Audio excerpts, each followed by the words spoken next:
When people think about environmental disasters, they often imagine floods, bushfires, or cyclones. But some of the most destructive threats arrive quietly.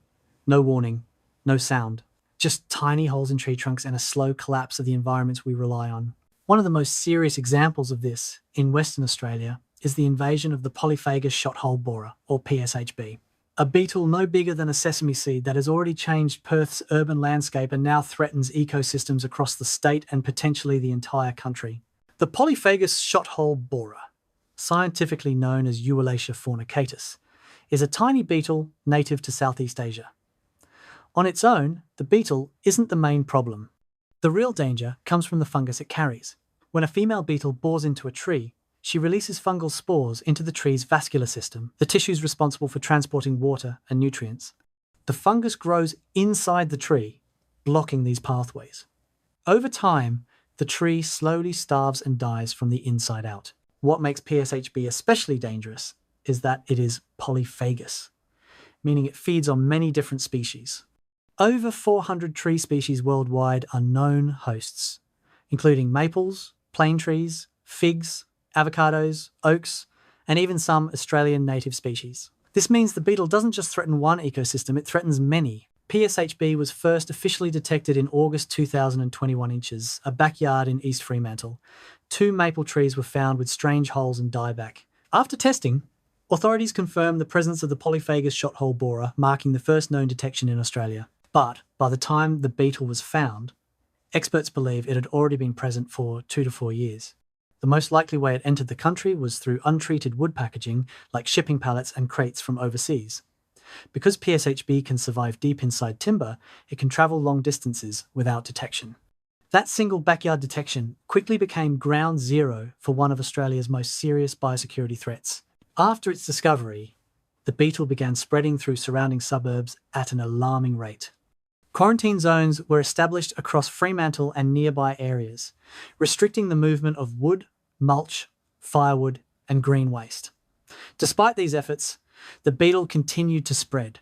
By 2024, detections were being confirmed across most of the Perth metropolitan area. Eventually, the quarantine zone expanded to cover the entire Perth metro region, affecting up to 30 local government areas. By 2025, PSHP had been detected in over 80 suburbs, with thousands of trees confirmed as infected.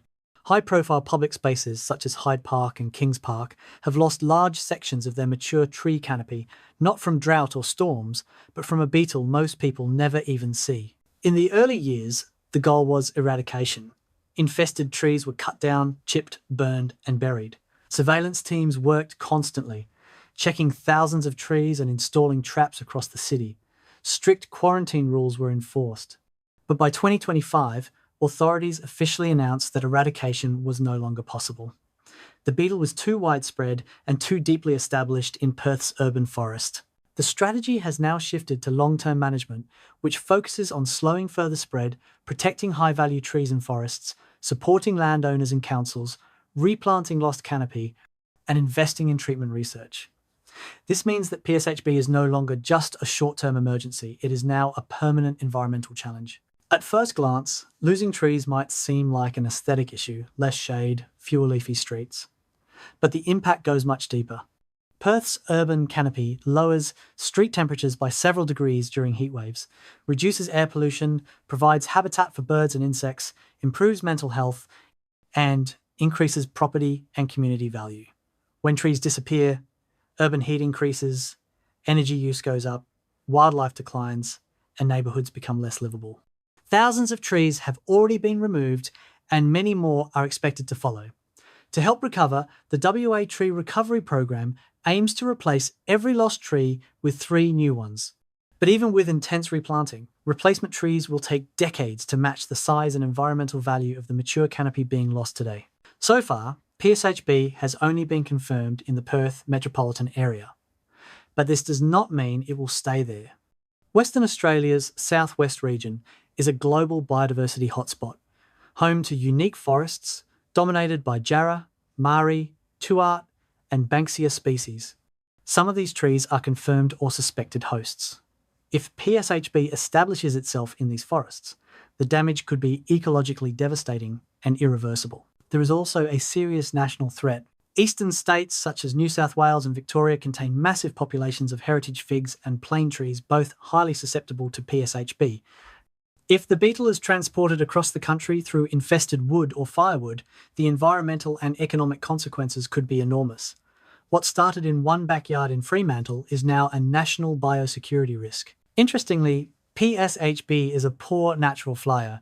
Most beetles only move short distances on their own. The real long-distance spread is caused almost entirely by human activity. The biggest risk factors include transporting firewood, moving green waste and prunings, using mulch made from infested timber, and relocating untreated logs. This is why strict quarantine rules exist, and why the phrase "buy it where you burn it" is so important.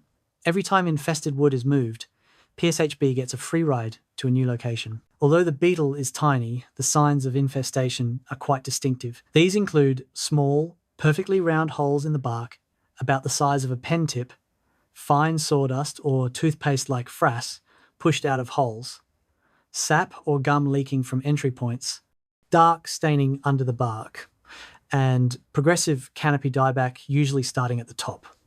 Because early infestations can be subtle, public awareness is essential. Many detections have come from everyday residents noticing something strange in their own backyard.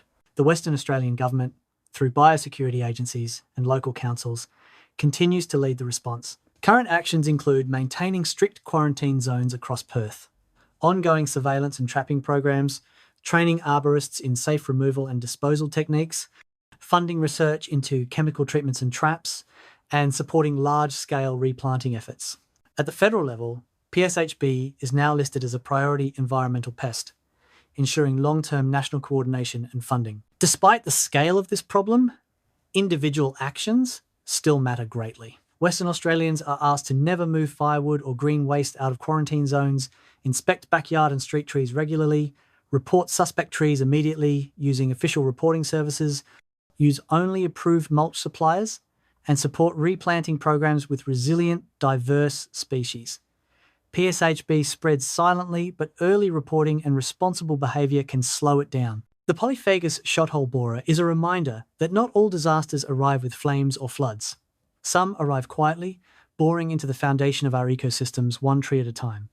In just a few years, this beetle has reshaped Perth's urban canopy, forced thousands of tree removals, and turned a local outbreak into a national threat. The shift from eradication to management means this issue isn't going away. It's something Western Australia will be dealing with for decades. But how bad the damage becomes depends on what we do next. Every piece of firewood moved, every infested branch transported, every unreported tree gives this pest a new opportunity to spread. This invasion may be silent, but our response doesn't have to be.